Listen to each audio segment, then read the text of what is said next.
नमस्कार, स्वागत है आप सभी का हमारे इस यूट्यूब चैनल पर। आज हम इस वीडियो में बात करने वाले हैं बीएचयू पीजी रिजल्ट के बारे में, जिसको अनाउंस करने के लिए डेट दिया गया है। उसके बाद में किस प्रकार से एडमिशन का प्रोसेस होने वाला है, आप सभी को किस प्रकार से सीटें मिलेगी, सारी जानकारी मैं लेकर आया हूँ। यहाँ पर आप देख सकते हैं, सारी जानकारी मैं यहाँ पर लेकर आया हूँ।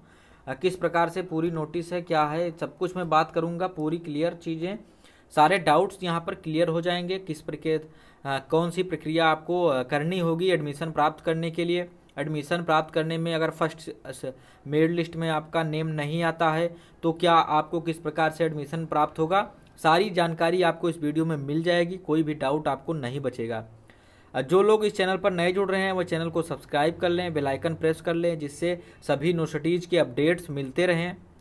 एडमिशन कैंसिल आउट करने के लिए क्या प्रोसीजर है और वेटिंग लिस्ट का क्या प्रोसीजर होता है, सारी चीज़ें बात करेंगे। तो बढ़ते हैं, सबसे पहले बात करते हैं कि बीएचयू की पीजी का रिजल्ट कब अनाउंस किया जाएगा।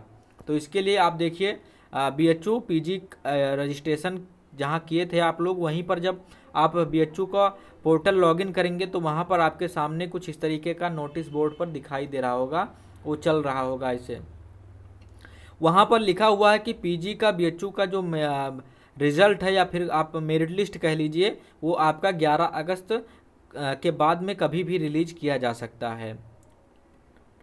तो 11 अगस्त के बाद में तुरंत रिलीज किया जा सकता है। आप लोगों को इमीडिएटली रिलीज करने के प्रोग्राम बनाए जा रहे हैं। तो यहाँ पर जैसे ही आपका अपडेट रिजल्ट आता है, उसके बाद में क्या प्रोसीजर होने वाला है, किस तरीके से आपको एडमिशन लेना है, हम उसको बात करने वाले हैं। और आपका जो रिजल्ट है वो संभावित है 11 अगस्त के बाद में किसी भी डेट पर रिजल्ट अनाउंस्ड हो सकता है। तो ये अपडेट रही। अब हम बात करेंगे कि अगर आपको रिजल्ट आने के बाद में क्या करना है, कौन से प्रोसीजर अपनाने हैं। तो यहाँ पर आप देख पाएंगे कि रिजल्ट जैसे ही आपका एडमिशन पोर्टल पर आता है तो कैंडिडेट्स को immediately after the publication of result by the university आपको सारी चीज़ें वहाँ पर डिस्प्ले हो जाएंगी, दिखाई देंगी। उसके बाद में 3 संभावनाएं बनाई जाती हैं। आपको 3 चीज़ें हो सकती हैं कि आपने मल्टीपल कोर्सेज के लिए, मान लीजिए 3 कोर्सेज या 2 कोर्सेज के लिए बीएचयू में अप्लाई कर रखा है, तो हो सकता है कि आपको किसी एक कोर्स में ही आपको एडमिशन करने का ऑफर मिले। एक कंडीशन ये है। दूसरी कंडीशन है ये कि एक से ज़्यादा आपको कोर्स के लिए ऑफ़र मिल सकता है। और तीसरी कंडीशन ये है कि आपको किसी भी कोर्स में ऑफ़र नहीं मिलता है। ठीक है, तो ये 3 कंडीशन आपके सामने मिल सकती हैं। फिर उसके बाद में और भी कंडीशन क्या हो सकता है, तो कंडीशन फर्स्ट में अगर आपको पहले राउंड में ही सीट मिलती है तो आपको क्या करना होगा, तो इसके लिए हम बात करेंगे। सबसे पहले अगर आपको पहले राउंड में एडमिशन मिलता है तो उसके बाद में आपको वहाँ पर जब लॉगिन करेंगे तो लॉगिन करने के बाद में आपको एडमिशन के टाइम ही पेमेंट करने का ऑप्शन दिया जाएगा। अगर आपको पेमेंट करने का ऑप्शन देता है तो कुछ टाइम पीरियड दिया जाएगा कि इतने टाइम में आपको पेमेंट कर देना है। अब इसके लिए आपको रेगुलर विजिट करना रहता है आपके वहीं पोर्टल पर लॉगिन करके। अगर आप ये पेमेंट टाइम के अंदर विड्रॉ नहीं कर पाते, मतलब कि अगर डन नहीं कर पाते हैं, डेडलाइन पेमेंट का आपका यहाँ पर देखिए समाप्त हो जाता है, तो आपका जो एडमिशन का ऑफर था वो विड्रॉ कर लिया जाएगा और आप permanently out of the admission system of university हो जाएंगे। मतलब क्या हुआ कि आपको दोबारा से फिर मौका नहीं मिलेगा बीएचयू में एडमिशन प्राप्त करने का। अगर एक बार आपको एडमिशन प्रोग्राम में ऑफर कर दिया गया है और आप उस टाइम पीरियड को मिस कर देते हैं, पेमेंट नहीं कर पाते हैं, दोबारा से आपको मौका नहीं मिलेगा। इसके लिए कोई भी एक्सक्यूजेज मान्य नहीं होंगे। दूसरी बात, आपको 2 कोर्सेज के लिए मिल सकता है कि आपको मिले। अगर 2 कोर्सेज के लिए आपको एडमिशन के लिए मिलता है तो आपको चूज करना होगा कि किस कोर्स में आपको एडमिशन लेना है। जिस कोर्स को आपको चूज करना है उस कोर्स में आपको एडमिशन लेने वक्त उसी कोर्स को आपको पेमेंट डन करना है, उसी लिंक पर आपको पेमेंट डन करना है जिस कोर्स के लिए आपको मिलेगा। मान लीजिए आपने बीएड भी अप्लाई कर रखा था और आपने मान लीजिए एमए भी अप्लाई कर रखा था इन हिस्ट्री में, या किसी भी सब्जेक्ट में, अब आपको दोनों में प्रोग्राम में आपको एडमिशन मिल रहा है, तो उस अवस्था में आपको चूज करना है कि किस पर क्लिक करके आपको पेमेंट डन करना है। अगर आपको बीएड करना है तो बीएड वाले कोर्स के लिए पेमेंट करना है और उसके रिस्पेक्टिव फीस पे करनी है। अगर आपको एमए हिस्ट्री करना है तो जो लोकेशन दिया होगा कॉलेजेस का या फिर आपका कैंपस का, उसमें आपके जो रिस्पेक्टिव फीस होंगे उसको पे करने होते हैं। तो ये आपके प्रोसीजर हैं। उसके बाद में आपको तीसरी चीज़ में मैं बात करता हूँ, डिस्कशन करता हूँ। इसके पहले यदि आपको वीडियो अच्छी लग रही हो तो लाइक कर लीजिए और शेयर भी कर दीजिए, ताकि जिन लोगों का भी एडमिशन हो जा रहा है वह लोग मिस इन्फॉर्मेशन की वजह से कहीं छूटे ना।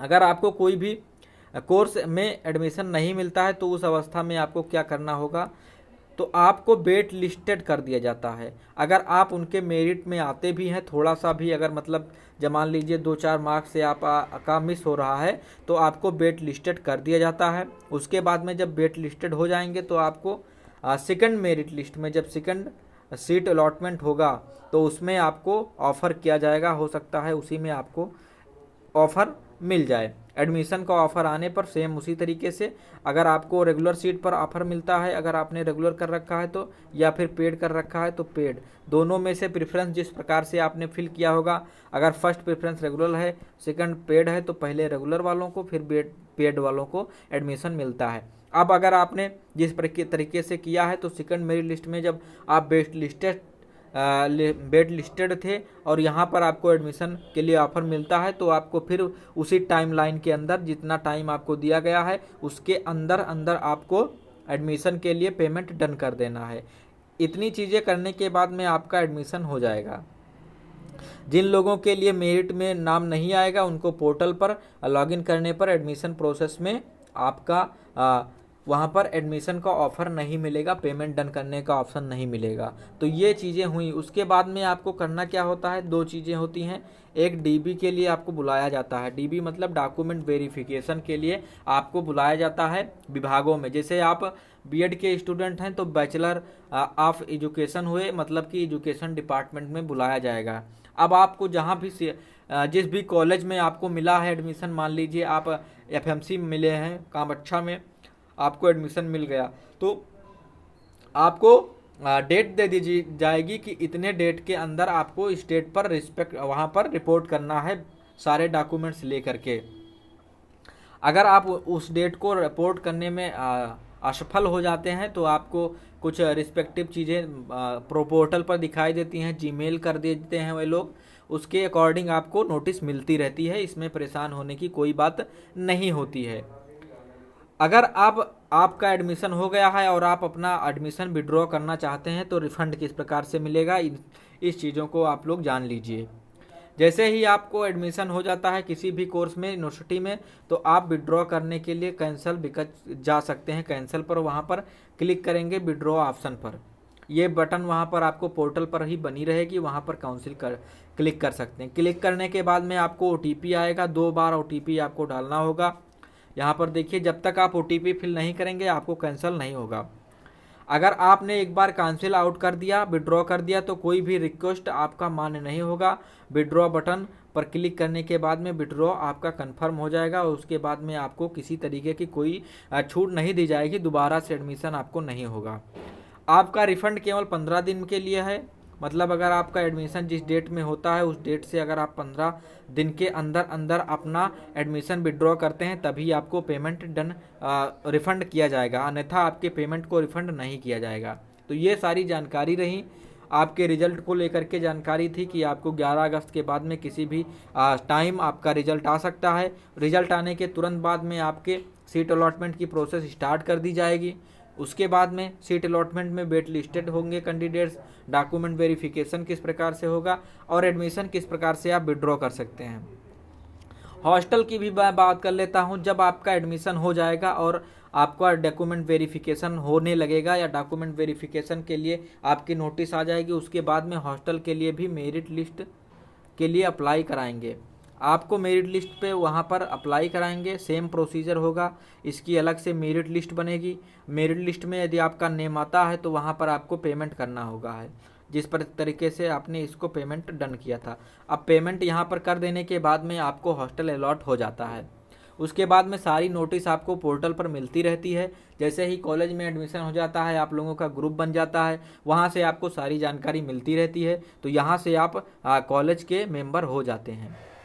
अगर आपको ये सारी जानकारी अच्छी लगी हो तो हमारे चैनल को सब्सक्राइब कीजिए और बेल आइकन प्रेस कीजिए। और साथ ही में आप लोगों के लिए एक सूचना है कि आप लोग टेलीग्राम ग्रुप से ज्वाइन हो जाइए, क्योंकि सबसे पहले अगर नोटिफिकेशन किसी तरीके का सेंड होता है, मिलता है किसी भी पोर्टल से, किसी भी यूनिवर्सिटी से, तो वहीं पर सेंड किया जाता है। तो थैंक यू आप सभी को, और मिलते हैं अगली वीडियो में। तब तक के लिए नमस्कार।